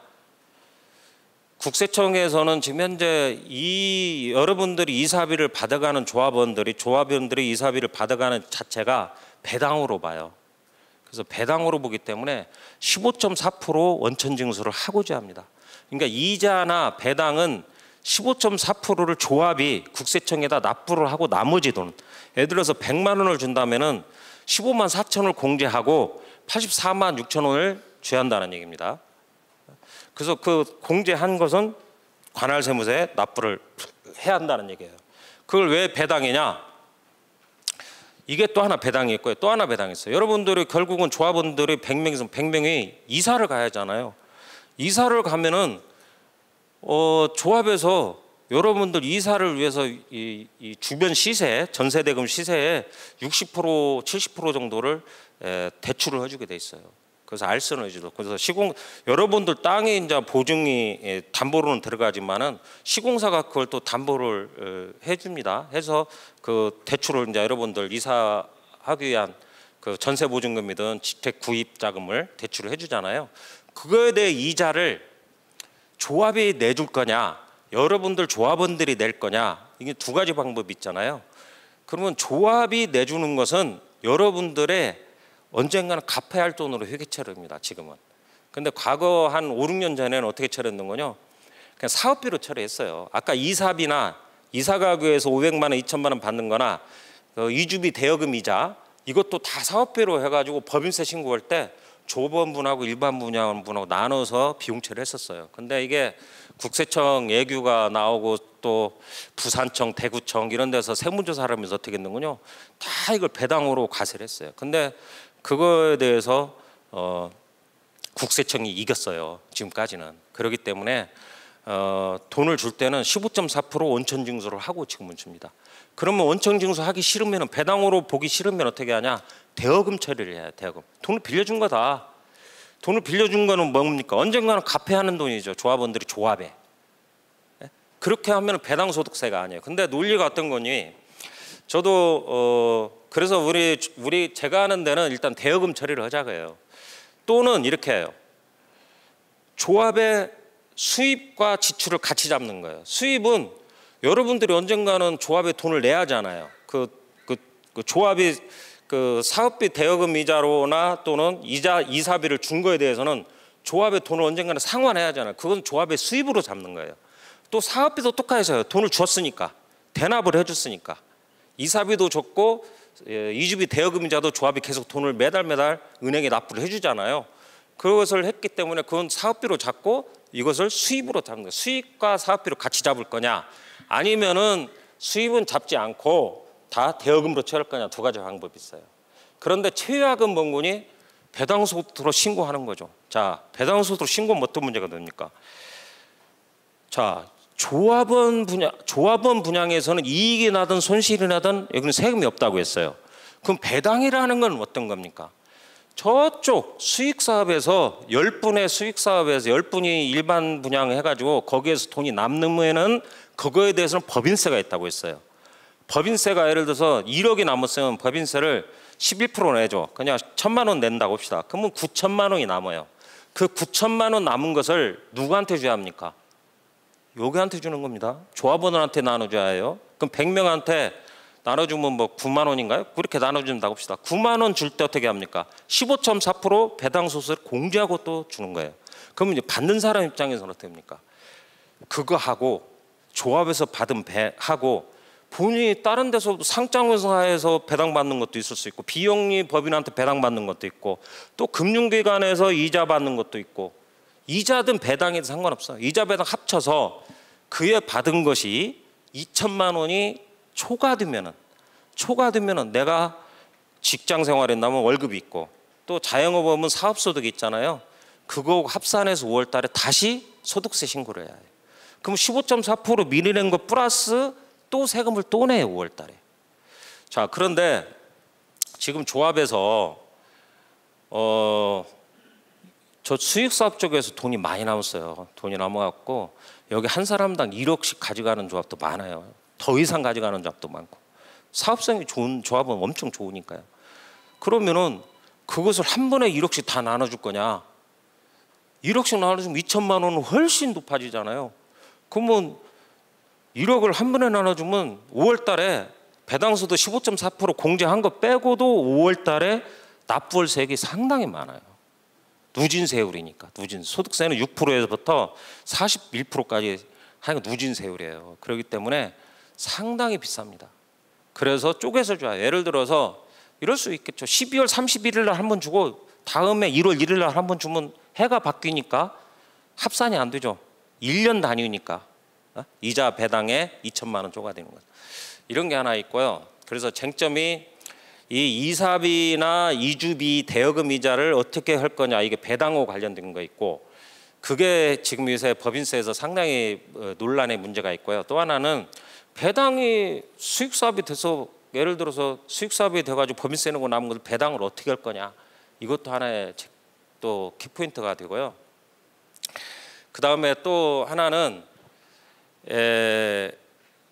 그 조합원한테만 이렇게 해주는 공사가 있죠. 돈이 이제 예를 들어 수익사업 쪽에 돈이 나오면은 조합원한테만 뭐 이렇게 뭐 빌트인도 해주고 뭐 TV도 해주고 뭐 특별히 뭐 가전제품을 해주는 경우가 있어요. 그것도 다 현물 배당으로 봅니다. 그것도 배당으로 봐요. 일반 분양자들한테 조합원은 똑같이 해주는 게 아니면은 여기는 다 배당으로 봐요. 근데 최악의 상황은 어떻게 되는 거냐? 지금 이런 조합이 생겼어요. 자, 숫자상이에요. 이건 숫자상으로 저기에서 지금 1억 원이 남았어요. 일반 분양에서 돈 1억 원이 남아가지고 세금을 1,000만 원 냈다고 합시다. 법인세를. 그러면 이게 그 이제 9천만 원이 있잖아요. 9천만 원을 여기다 배당으로 나눠줘야 하잖아요. 그럼 15.4%, 그러니까 9천만 원 15.4%면은 한 140만 원이나 들라나. 저는 그 돈을 국세청에다가 납부를 해야 하잖아요. 그 돈이 조합에 현금이 없는 거예요. 현금이 없는 조합이 있어요. 실제. 제가 처음 모두에 말한 게 이런 거라고 써요. 재건축 재개발 사업은 일반 분양에서 이익 난 걸 가지고 조합원들의 건축비로 충당하는 사업이라고 했어요. 여기에서 난 이익이 현금이든 현물이든 아무 상관없어요. 여기에 난 이익이 어디로 옮겨갔냐? 그 현금이 건축비, 철근, 시멘트, 뭐 무슨 비용이든 인건비든 공사하는 사람들 비용으로 들어간 거예요. 그게 현물 배당이에요. 그게 현금 배당도 있고 현물 배당도 있어요. 그러면 제가 말했잖아요. 조합원한테만 특별히 뭐 해주는 특화공사라는 용어를 많이 쓰죠. 시공사에서 특화공사라고 해서 조합원들한테만 뭘 해줘요. 그게 현물 배당이잖아요. 그거 과세입니다. 세무조사 나오면은. 근데 여기에서 돈이 남았는데 돈이 없어서 배당소득세 신고를 안 하고 조합이 청산 완료가 될까요? 그러면 현금이 있는 조합은 배당소득세를 내고 현금이 없는 조합은 배당소득세 안 내고 나 몰라 하고 그냥 배당소득세 안 내고 끝내도 되는 겁니까? 그러면 현금이 있는 조합만 손해보고 현금이 없는 조합은 이득 보는 거네요. 숫자상으로는 똑같이 이익이 났는데. 그러면 왜 현금이 없을까요? 저기는. 조합원 분양가가 유난히 낮은 경우가 있고요. 이익이 나도 아주 좀 이익이 났는데 그 이익이 많이 나면 현금은 예를 들어서 이익이 100억이 났는데 현금이 한 50억 있고 현금이 없는 현물 배당으로 50억 있을 수도 있죠. 근데 아예 없는 경우는 할인 분양을 너무나 많이 한 조합이 있어요. 한 30% 할인한 조합은 거의 현금이 없어요. 조합원 분양가를 일반 분양가에 30% 할인해 놓으면 저게 남은 이익을 다 여기다 30%를 다 때려 박아도 현금이 없는 거죠. 오히려 추가 분담금을 걷어요. 추가 분담금 15% 할인 분양 받은데도 추가 분담금 걷는 조합이 요새 많습니다. 조합이 너무나 느슨하게 그러니까 좀 그래서 이제 이런 거예요. 일반 분양가하고 조합원 분양가에 너무나 갭이 많아도 문제가 나중에는 될 수 있다. 어차피 추가 분담금 걷는다면 그 조합은 망가지잖아요. 거의 망가집니다. 추가 분담금 걷는다는데 어느 조합에서 뭐 30% 할인했든 15% 할인해도 똑같이 추가 분담 걷으면 다 같이 비대가 생겨갖고 저 조합이 뭘 잘못한 것 같아 해가지고 뭐 검사해보자, 뭐 특별 뭐 검사를 해보자, 뭐자 막 이렇게 들고 일어나잖아요. 제가 맡은 조합 이런 데가 많습니다. 그렇기 때문에 여러분들이 아직은 관리처분 인가까지는 단계가 아닌 조합원들이 여기는 많이 계시는 것 같은데 앞으로 그런 것도 꼭 생각을 하셔야 합니다. 막판에 돈이 부족하면은 그 조합은 패권 다툼에 거의 집행부가 바뀌는 조합이 많아요. 거의 열에 8, 9군데는 바뀐다고 봐야 합니다. 추가 분담금 받으면. 예를 들어서 분양가가 일반 분양가가 뭐 1,000만 원이고 조합원 분양가가 뭐 850만 원 해갖고 실제로는 뭐 더블 이상 조합원 분양가 기준으로 더블 버는 조합이 수도 없이 많죠 우리나라에. 그런데도 돈 100만 원씩 더 냅시다 하는데도 어림도 없는 얘기예요. 다 바뀌어요. 그렇기 때문에 그런 것까지도 여러분들이 감안해서 조합을 운영해야 합니다. 또 그래야 또 설득력도 있고. 나눠 가지고 청산금의 반환이 되면 쉽잖아요. 돈 많이 걷어서 한 3, 4년 뭐 길면 한 5년까지 되겠죠. 이주를 잘 안 해가지고 뭐 사건 나도 뭐 한 1년은 더 소요할 수 있으니까 한 5년 후에 돌려주면은 돈 받으면 또 처음 낼 때는 그런다고 하더라도 돌려받는 것은 말이 없잖아요. 근데 돈 100만 원 걷는다고 하면은 이 난리가 벌어진다는 얘기예요. 그래서 그 다음에 또 하나는 지금 조합에서 돈을 많이 벌었다는 것이 소문이 다 났어요. 전국적으로. 그러면 모든 국민이 아는데 국세청이라고 모르겠습니까? 더 많이 알죠. 제가 저 하는데도 막 몇백억씩 내는데 뭐 아까 몇천억은 뭐해도 돈 1,000억 낳는 조합 많이 있습니다. 그러면은 1,000억을 벌면은 200억을 법인세를 내잖아. 20% 그냥 주민세가 220억이지만 어쨌든 200억 내요. 그런 것이 국세청은 다 알잖아요. 그래서 세무조사가 지금 조합의 세무조사가 많이 나옵니다. 그래서 여러분들이 이 말을 왜 한 거니? 저희같이 세무쟁이들을 선택할 때는 처음부터 추진위원회부터 청산 완료될 때까지를 많이 해본 사람을 선택해야 합니다. 그렇지 않으면 여러분들이 나중에 걷잡을 수 없습니다. 세무조사 한번 나오면요 가산세가 무서워요. 본세는 어차피 본세는 공사 진행률을 해서 이렇게 뭐 지금까지 올해는 뭐 20%, 내년에는 50%, 그 다음에 70%, 100% 이렇게 진행률을 해서 하는데 첫 해를 들어서 많이 내야 할 것을 적게 내놨다. 그러면 이게 가산세가 1년 이자가 11% 정도 돼요. 그리고 바로 20%는 또 붙어요. 적게 낸 것에. 그러면 한 5년 있다 얻어맞으면 이자만 55%에다가 20%면 77%를 얻어맞는 내야 할 세금에. 그걸 세무사가 감당할 수 있겠습니까? 그리고 또 세무사의 책임이라고 꼭 딱 할 수도 없잖아요. 이게. 그래서 그런 다툼이 없으려면은 꼭 역량 있는 사람들하고 해야 해요. 세무사 회계사 자격증이 있다고 그것이 되는 게 아닙니다. 이건 상당히 복잡합니다. 조합원분, 일반 분양분, 군제특 규모 이상, 이하, 상가조합원, 또 임대주택도 있잖아요. 공공임대. 임대주택은 법인세 계산 어떻게 할 겁니까? 돈은 적게 받잖아요. 재건축은 토지비도 안 받고 건물비만 받고, 재개발은 토지비도 받는 데 있고 건물하고 토지비 받는 데도 있지만은 또 어떤 임대는 건물비만 받아요. 그것도 다 따져서 해야 하잖아요. 그다음에 기부채납은 어떻게 할 거예요? 옆에 있는 공원이나 도로 무상으로 받아갖고 내가 시설 막 조경사, 도로공사 다시 해갖고 또 구청에 주잖아요. 그 회계처리 어떻게 할 거예요? 너무너무 이게 국세청 직원들도 복잡해서 공부를 열심히 안 하면 조사 나오지도 뭐지만은 나와서도 우리한테 교육받을 정도 되는데, 최근에 제가 한 군데 뭐 한 2분만 말하겠습니다. 한 군데 아니 두 군데를 동시에 제가 세무조사를 받았는데 공부를 엄청 많이 갖고 나와요. 이쪽은 옛날엔 공부를 안 했어요. 공무원들이 누가 알려줄 사람도 없고 이거 조사를 그동안 안 했잖아요. 서울청도 조사 듬성듬성 어쩌다 한 번 했었거든요. 근데 인천에서 막 14군데가 한꺼번에 나오고 막 그러다 보니까 뭐 인천에 있는 세무사들이 뭐 얼마나 합니까? 다 서울에 있는 우리 회계사들이 많이 오죠. 다 인천도. 광명, 의정부, 인천 이런 데 인천청에 관할하는데 해서 많이 나왔는데 많이 얻어맞는 데는 많이 얻어맞습니다. 가산세가 상당히 무서워요. 그래서 여러분들이 다 여기는 양천구는 상당히 그래도 분양가가 높아질 확률이 있는 데가 많잖아요. 특히 목동이나 신월동이나 교통편이 상당히 좋잖아요. 그렇기 때문에 여기 적자 나는 조합은 거의 없을 거예요.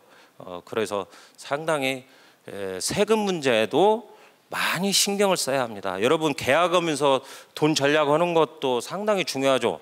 뭐 단가도 낮춰서 또 실력 있는 조합 용역사하고 계약하는 것도 중요하지만은 이건 마지막에 최고 큰 것은 저희 회계세무사무실에서 책임집니다. 돈 많이 전략해 갖고 남기면 뭡니까? 법인세에 다 털려버리면. 그래서 여러분 회사 경영하는 거 있죠. 관리 잘못하면 한몫에 다 나가죠. 요새도 오늘도 신문에 거 어젠가 나왔더만 격리 직원이 또 한 5억 해먹었더만요. 예, 아무리 돈 뭐 5억 그 남기려고 하면 얼마나 힘들겠습니까? 영세 중소기업이. 근데 50억, 100억 막 그 오스템 임플란트한테는 몇백억을 해먹었잖아요. 관리 못하면 한 방에 가는 거죠. 자, 질문 받겠습니다.